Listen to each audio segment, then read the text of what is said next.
सभी साथियों को मेरा नमस्कार। स्वागत है आप सभी का आज 25 मार्च के जनसंख्या विश्लेषण में। आइए शुरू करते हैं आज का विश्लेषण और जानते हैं कौन सी राष्ट्रीय अंतर्राष्ट्रीय खबरें हमारी आगामी परीक्षाओं के लिए रहेंगी महत्वपूर्ण। प्रथम पृष्ठ पे हमारे सामने खबर है जो हाल ही में दिल्ली के मुख्यमंत्री अरविंद केजरीवाल साहब को एनफोर्समेंट डायरेक्टरेट द्वारा अरेस्ट कर लिया गया है। इस खबर के हम लीगल प्रोसीजर्स में ना जाते हुए इतना ही बताना चाहेंगे कि आप इसमें ये देखिए कि ईडी की स्थापना कब हुई है। ईडी क्या Delhi special police establishment act के अंदर आता है?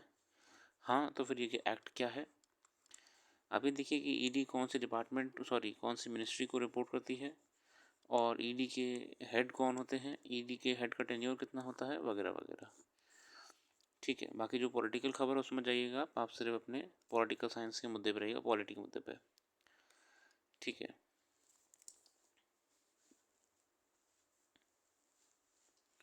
अगले संपादकीय पे आते हैं। हमारे संपादकीय में है मच्छर जनित बीमारियों पर नकेल। चिकनगुनिया के लिए अब तक कोई प्रभावशाली उपचार या टीका नहीं था। हालांकि मच्छरों के काटने से बचाव के उपाय करके चिकनगुनिया के जोखिम को कम किया जाता रहा है। ये तेजी से फैलने वाली बीमारी है और अब दुनिया भर में 100 से अधिक देशों में फैल चुकी है।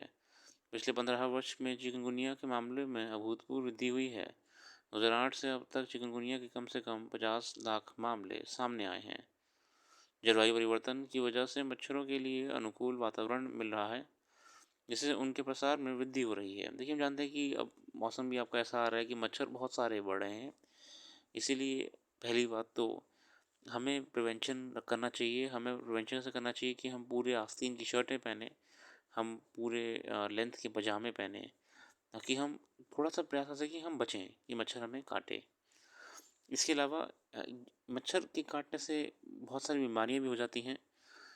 हालांकि मच्छर को ग्रोथ रोकने के लिए सरकारें भी या नगर निगम जो हमारा होता है वह मच्छर को रोकथाम के लिए कई दवाइयाँ छिड़कते हैं, है ना। फॉगिंग मशीन के माध्यम से भी वह जगह जगह पे मच्छरों को मारने के लिए दवाइयाँ स्प्रे करवाते हैं।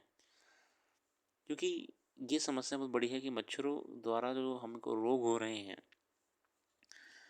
इससे एकदम से मलेरिया, डेंगू वगैरह वगैरह एक पूरी स्वास्थ्य शरीर की जो स्वास्थ्य व्यवस्था है इसको चौपट कर देता है और ये आम आम आदमी के स्वास्थ्य पे बहुत भारी असर भी डालता है।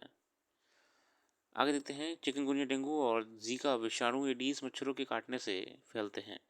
अब देखिए, ये वाला पॉइंट हमारे सामने आ गया है। देखिए, अब ऐसे ही क्वेश्चंस निकालता है यूपीएससी भी। एडीज मॉस्किटो से क्या क्या होता है? आपका चिकनगुनिया, आपका जीका, ठीक है, आपका डेंगू। ये ध्यान रखिएगा, ये ज़रूरी है ऐसे फैक्ट्स याद करना हमको। तीनों बीमारियों के लक्षण इतने समान होते हैं कि डॉक्टरों के लिए इनमें अंतर करना मुश्किल हो जाता है। इस वजह से चिकनगुनिया का गलत निदान भी हो सकता है।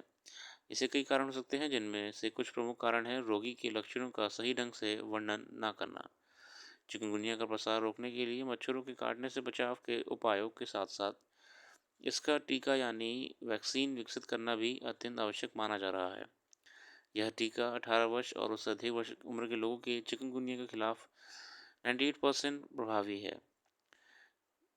इसका नाम है इक्स इक्स चिक। यह एक जीवित कमज़ोर चिकनगुनिया विषाणु से बना है और इसका एकल खुराक में इंजेक्शन के माध्यम से मांसपेशियों में दिया जाएगा। मतलब चिकनगुनिया के लिए हमारा जो है इसका इलाज आ चुका है, टीका जा चुका है। चिकनगुनिया पर काबू पाने के लिए यह टीका एक महत्वपूर्ण खोज है। इससे चिकनगुनिया के प्रसार को नियंत्रित करने तथा उससे पैदा होने वाली जटिलताओं को रोकने में मदद मिल सकती है। देखिए, तो अच्छी बात है कि हम ऐसे टीके या वैक्सीन बना रहे हैं जिनके माध्यम से हम ऐसी चीज़ों को कंट्रोल कर पाएँ, हमारी हेल्थ सर्विसेज को और अच्छा कर सकते हैं। आगे देते हैं, प्लेसिबो। अब हम जानते हैं कि प्लेसिबो क्या होता है। एक मतलब कि प्लेसिबो होता है सिर्फ एहसास करा देना, है ना। कई एक्सपेरिमेंट्स करे जाते हैं, उसमें हम कहते हैं प्लेसिबो एक्सपेरिमेंट।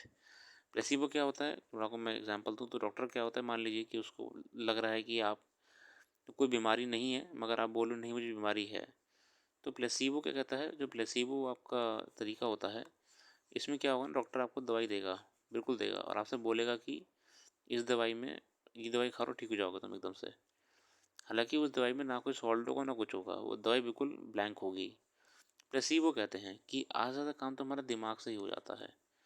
ठीक है, आगे देखते हैं। अ, इस टीके की सुरक्षा का मूल्यांकन करने के लिए अमेरिका में दो नैदानिक अध्ययन किए गए। यह अध्ययन 3,500 और 1,000 लोगों के दो समूह में किए गए। एक अध्ययन में 18 वर्ष और इससे अधिक उम्र के लगभग 3,500 प्रतिभागियों को इस टीके की खुराक मिली थी, जबकि अन्य अध्ययन में लगभग 1,000 प्रतिभागियों को प्लेसिबो दिया गया था। प्लेसिबो मतलब कोई था ना कि आपको बिल्कुल लगेगा, आपको दिखाएंगे भी, देखिए इंजेक्शन है ये, इसमें है वैक्सीन, मगर उसमें होगी नहीं। प्लेसिबो एक ऐसा उपचार है जो वास्तव में कोई उपचार नहीं है। यह एक खाली प्रभावशीलता का परीक्षण करने के लिए किया जाता है। प्लेसिबो का मनोवैज्ञानिक प्रभाव होता है, जिससे प्लेसिबो प्रभाव कहा जाता है ना। देखिए आपको कहा जाएगा कि देखो दवाई है, इसमें दवाई होगी ही नहीं उसमें। बाकी इसमें ऐसा दे रखा है, चिकनगुनिया का वैक्सीन ढूंढ लिया है, एक स्विच है, और आपका प्लेसिबो के बारे में बताया गया है। ये जानना जरूरी है हमें। और इवन आप एथिक्स वगैरह में देखते हो ना, तो कई बार कहा जाता है कि प्लेसिबो इफेक्ट आपको वहाँ मिलेगा। ये मतलब उपचार है भी और उपचार नहीं भी है, उसमें कुछ साइकोलॉजिकल गेम बेसिकली है प्लेसिबो वाला। नशे का कारोबार। पंजाब में नशे के कारोबार पर नकेल करना लंबे समय से चुनौती बना हुआ है। पिछले विधानसभा चुनाव में यह सबसे बड़ा मुद्दा था। आम आदमी पार्टी ने वादा किया था कि अगर वह सरकार में आएगी तो इस धंधे पर पूरी तरह रोक लगा देगी, मगर अभी तक उस दिशा में कोई कामयाबी नजर नहीं आ रही है। लेकिन हम जानते हैं कि पंजाब में ड्रग्स है, अल्कोहल है, इसको लेके बड़ी चर्चा रही है, कंट्रोवर्सीज रही हैं, बहुत ज़्यादा मात्रा में यूज होने लगा ये। युवाओं को, यूथ है हमारी, उनको करियर डिस्ट्रॉय कर दिए हैं इन आदतों ने। हालांकि गवर्नमेंट ने वादा करा था कि अल्कोहल वगैरह जो है उसको लिमिट करेंगे, उसके यूज़ को रोकेंगे, ऐसा हुआ नहीं है ना। इससे युवा ही नहीं, गांव ग्रामीण क्षेत्रों में जो नकली शराब बनती है ना, उसका भी कारोबार पूरा चल रहा है। नकली शराब का कारोबार कमोबश हर राज्य की समस्या है। चोरी छिपे शराब बनाने और बेचने वाले हर कहीं मौजूद हैं, मगर जो सरकारें सचमुच में समस्या से पार पाने के लिए संजीदा होती हैं, वह ऐसे कारोबारियों पर नकेल कसने में कामयाब हो ही देखी जाती हैं। हाँ देखिए, जरूरी है कि हम समय रहते इसे कंट्रोल करें। आगे देखते हैं। आप अखबार का अध्ययन खुद भी करने का प्रयास करिएगा। हमसे आपको क्विक एक एनालिसिस देंगे, जिसके माध्यम से आपको एक मन में क्लैरिटी मिल जाए कि अखबार में क्या है क्या नहीं है। बाकी मैं इसके लिए आज के लिए रख रहा हूँ, और आप लोगों ने अपना कीमती समय दिया, बहुत बहुत धन्यवाद। जो भी करंट अफेयर्स यहाँ मैंने मिस कर दी है या आपके साथ डिस्कस नहीं कर पाए हैं, वो आपको हमारी वेबसाइट में मिल जाएगी। वेबसाइट का लिंक आपका डिस्क्रिप्शन में मौजूद है। आप डिस्क्रिप्शन में जाके वेबसाइट पे क्लिक करके जान सकते हैं